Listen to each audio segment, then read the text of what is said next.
Juan Aguirre, hola, ¿qué tal?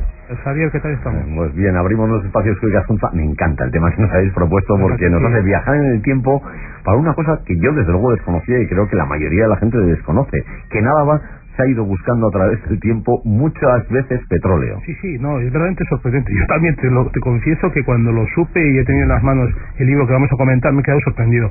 Bueno, además que no solamente que se ha buscado petróleo en Álava a lo largo de muchos años, sino que en cierto momento, en los años 50 y 60, cuidado, el 25% de los sondeos en busca de petróleo de yacimientos en la península ibérica estaban en Álava.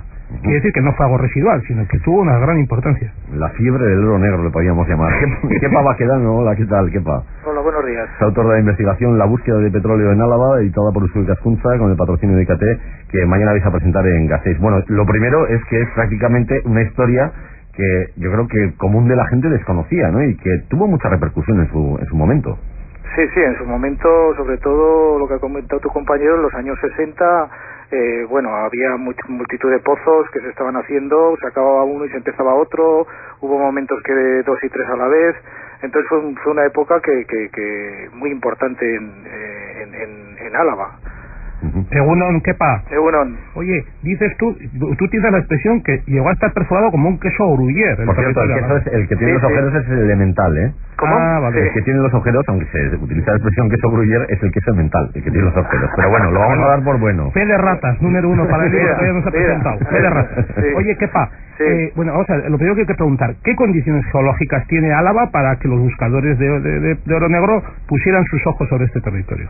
Pues las condiciones para la formación de petróleo eran las ideales, o sea, podemos compararlas con las condiciones del Golfo Pérsico en su momento cuando se formó los yacimientos que ahora tienen de petróleo. Eran exactamente las mismas condiciones geológicas para su formación y fueron las mismas, por eso se empezó a buscar porque era exactamente las mismas. Lo que pasa es que el petróleo es líquido, es fluido y entonces se va. Entonces el problema no es, aparte de dónde se forma, es dónde se queda, dónde aparece y eso es. Pero hay que formarse las condiciones como las del Golfo Pérsico, exactamente las mismas. De modo que condiciones sí hay. Sin embargo, las limitaciones están en esto que lo técnicamente llama rocas almacén, ¿no? O sea, lo que de alguna manera contiene y hace que estos pozos, estos yacimientos se contraigan y se contengan a lo largo de los siglos y no se esparzan, ¿es eso? Sí, sería como una cazuela. Tú tienes que tener una cazuela donde tienes el fluido, porque si esa cazuela tiene algún agujero, el petróleo se va. Ajá. Entonces necesitamos, aparte que se haya formado, un gran recipiente, una gran roca que lo contenga, pero tiene que ser una roca que lo contenga, pero que tenga hasta tapadera, porque si no tiene tapadera el petróleo sigue subiendo y entonces se transforma en asfalto, que nosotros aquí en Álava pues tenemos una compañía de asfaltos desde hace más de 100 años, compañía de asfaltos de Maestu, y ya desde hace más de 100 años, en 1870 se estaba buscando como loco, había asfalto, multitud de concesiones, la mayor de Europa y una de las mayores del mundo, por su presencia de asfalto, que en aquel momento era una de las pruebas de que había asfalto, de que había petróleo, perdón. Que hubo además una especie casi de fiebre generalizada, porque estaba leyendo algunos titulares que tú recoges en el libro del año 61 del Pensamiento Alavés, o 2 años más tarde en el mismo periódico dicen aquí hay petróleo. En fin, era una cosa un poco colectiva, ¿no?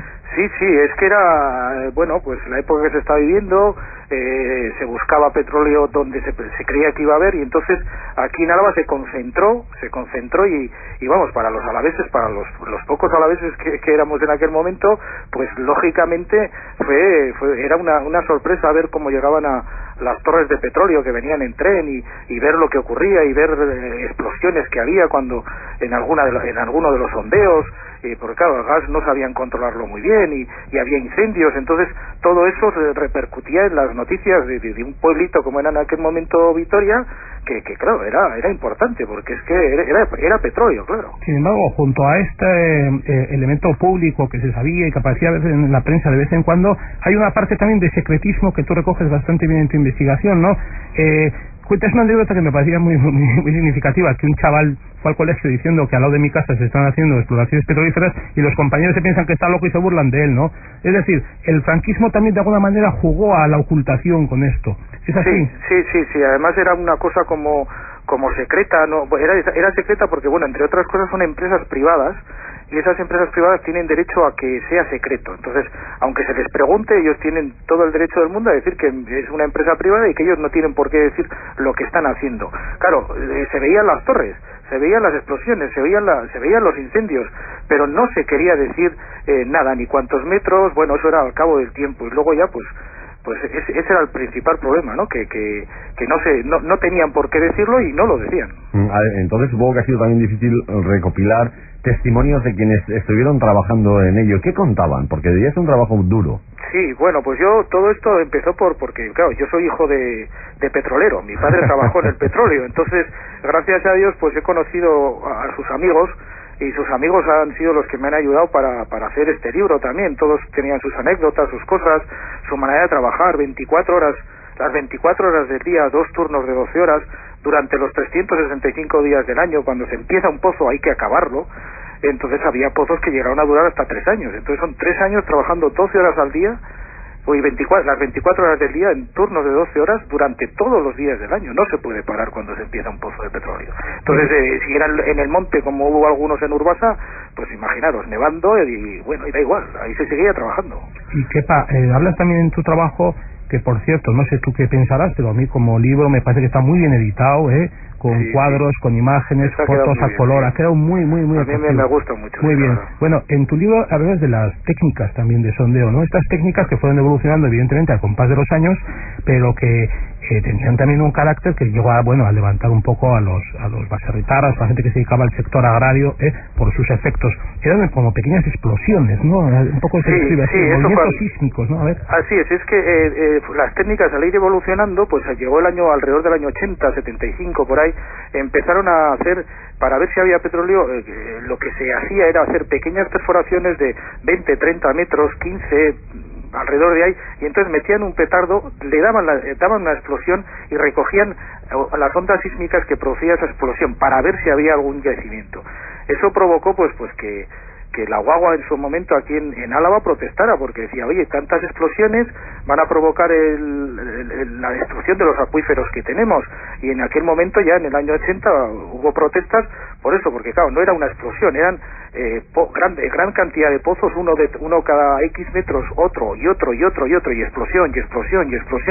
Entonces, claro, eso a los baserritarras les mosqueaba, ¿no? Porque podían causar problemas. Kepa, una última pregunta, que nos queda un minuto. A ver, en las conclusiones del libro dices que quizá la historia de la búsqueda de hidrocarburos en Álava no ha terminado.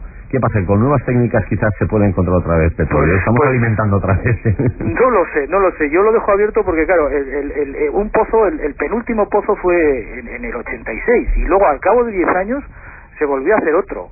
Y claro, el Ente Vasco de la Energía, a través de su sociedad de hidrocarburos, tiene los permisos de explotación, por si acá en Álava vuelve a haber, o quieren volver a intentarlo.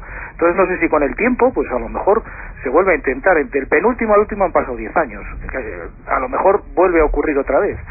La zona es ideal, o sea que vete a saber. Ya, Kepa Baquedano, autor de esa investigación, en forma de libro ya, La búsqueda del petróleo en Álava, editado por Eusko Ikaskuntza, con el patrocinio de Icata, que mañana se presenta en Gasteiz, ¿dónde?